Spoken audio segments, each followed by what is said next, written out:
Hi, Gemini! Mid-November 2024, mid-month. Eto na tayo. Kuha tayo ng ilang mensaheng gabay para sa inyo. Para dito sa ilang natitirang araw at linggo ng buwan. Hingi natin ito ng messages. Anong kailangan ng mga Gemini na marinig? Plus, meron po tayong darating na full moon in Taurus this November 15. We'll see. Hingi na rin natin ito ng mensahe para sa inyo. Gemini, message para sa mga taong ito. Mensaheng gabay po para sa mga Gemini. Anong kailangan nyo marinig? Mid-month of November. Guidance. Okay. Anong kailangan nyo marinig? Uy. Okay.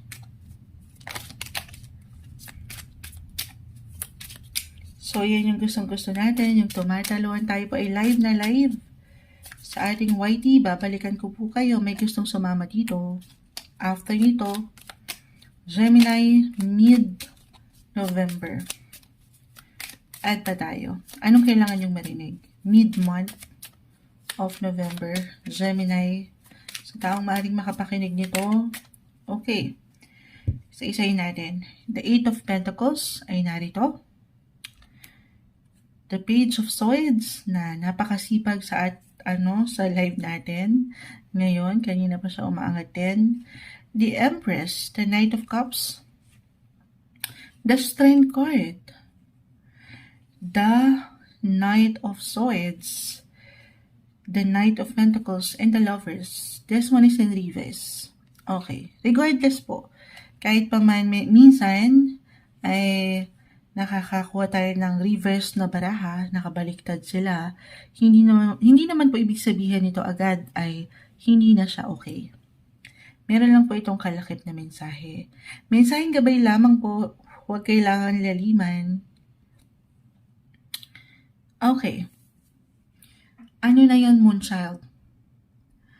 Gemini, mid-November. Ayan, napangiti na si Moonchild eh. Love life, love message muna tayo. Knight of Cups, the Strength card, the Empress. Hi. Love. Para tong Valentine's. May pa-Valentine's. Although the Lovers is in reverse, aking ulitin, love is there, love is love. Andyan pa rin yun. No matter what your relationship status right now, single ka pa man, in a relationship or married, ang powerful ng natitirang ilang araw-linggo na ito ng buwan. Higit kayong napupuna, nakikita, napakikinggan, higit kayong nagiging impressive sa inyong mga kapareha or dito sa isang tao na matatawag nyong alin yun. Knight in shining armor, why not? The Knight of Cups is here. Moonchild, parang ang tamis-tamis naman. Pero ito yun. Oo, walang katamis-tamis. Kailangan nyo lang paangatin marahil kung hindi kayo hindi nyo ramdam ito, paangatin nyo yung inyong mga kumpiyansa sa inyong mga sarili. Kasi po, kapuna-puna kayo. Higit kayo nagiging, sabi ko ba? Magnetic, charming, beautiful. Okay, yes po. Or a reminder ito, lalo pa. Kasi sa buhay career, I see dito na higit kayo nagiging busy. Ang productive, from Aries hanggang sa inyo, parang nakikitaan ko ng pagiging practical. Okay? Nanlalaban dahil ba magpapasko, ang daming kailangan pagbigyan, pag-alayan. So, nagsusumikap. Pero if ever mag-apply ngayon pa lang, wala pa man akong naiiwan na mensahe in regards to your trabaho, buhay paggawa, maybe a reminder ito na magpaganda, magpaspa, sulitin yung pagkakataon na ito, bigyan nyo ng opportunity. Gemini, ang inyong mga sarili. Yes po, the Lovers is in reverse, isang indikasyon din yan. Ito marahil madalas na ririnig kay Moonchild, pero napakahalaga. More on self-care and self-love.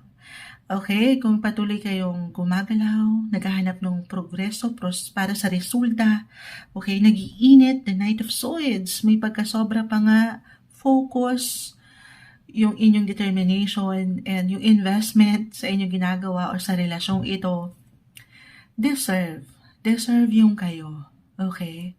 Deserve yung makapagpahinga kayo. Sa inyong paraan, iba-iba kasi tayo kung paano tayo nakakapag-relax din or kung paano nyo napapaangat yung inyong enerhiya. Pero the strength card, nag-uumapaw, nag-iinat kayo, may lakas kayo, na mahirap na hindi mapuna.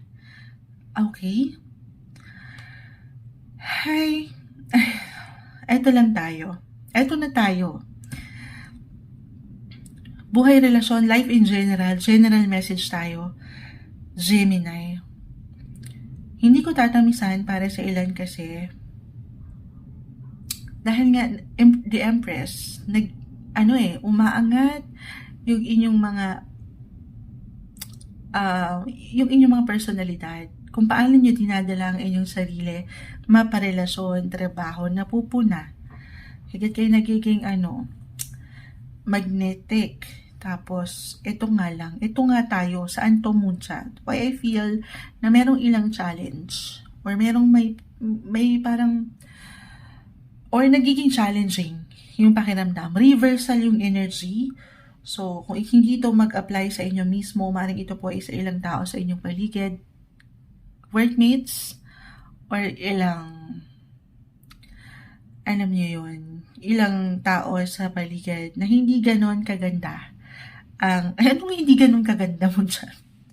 Hindi, yung intensyon, okay? Sa realidad, hindi natin mapiplease ang lahat. Okay? Meron lang ilang minsan ang hirap bitawan yung messages. Ito kasi sobrang mag-a-apply astrologically since sabi ko nga meron full moon na darating. Sandali nga. Check natin. Bilang Gemini, oo. Mag-highlight ang inyong 12th house. Sobrang mag-a-apply ito. Meron ilang hidden methods, secrets.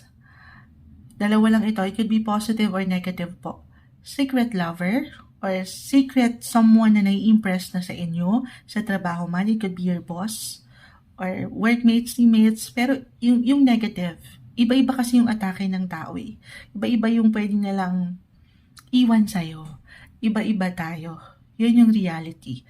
Some of you o itong taong ilang taong ito sa iyong paligid, parang tinitake nila ikaw as a challenge or a competitive.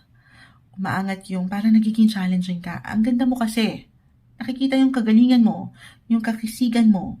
So, ayun lang tayo. Be mindful or ingat ka lang din. Mid-November, mid-month. Hindi kailangan katakutan. Ingat lang din sa ilang pwede mong pagkatiwalaan. Okay? Kasi baka meron ditong, yun na, yung aking na-mention, may ilang tension tayo nakikita na kung saan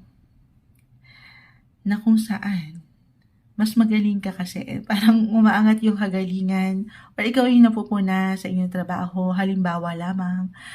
At dito, hindi maiwasan. May mga tao sa ating paligid na hindi talaga natin mapiplease. So, focus ka lang sa goal mo. Kung meron kang gusto mong tanungin kay Moonshot, anong gagawin ko? Focus sa yung goal. Sa yung ginagawa. As long as wala kang inaapakan na ibang tao, alam mo na nandito ka sa pagkawasto. And then, ayan, alin yun? Hayaan na natin. Ayoko man yung salitang karma, pero sa 12th house, dyan po pumapasok yun. Karma is coming. Yung karma, hindi naman kailangan katakutan, Moonchild, or consequences na lang. Okay? Kung ano yung pinupunla ng ilang tao sa'yo, or ikaw mismo sa ibang tao, reversal tayo, yun ang parating sa'yo. As long as andito ka sa pagkawasto, pinapaangat mo yung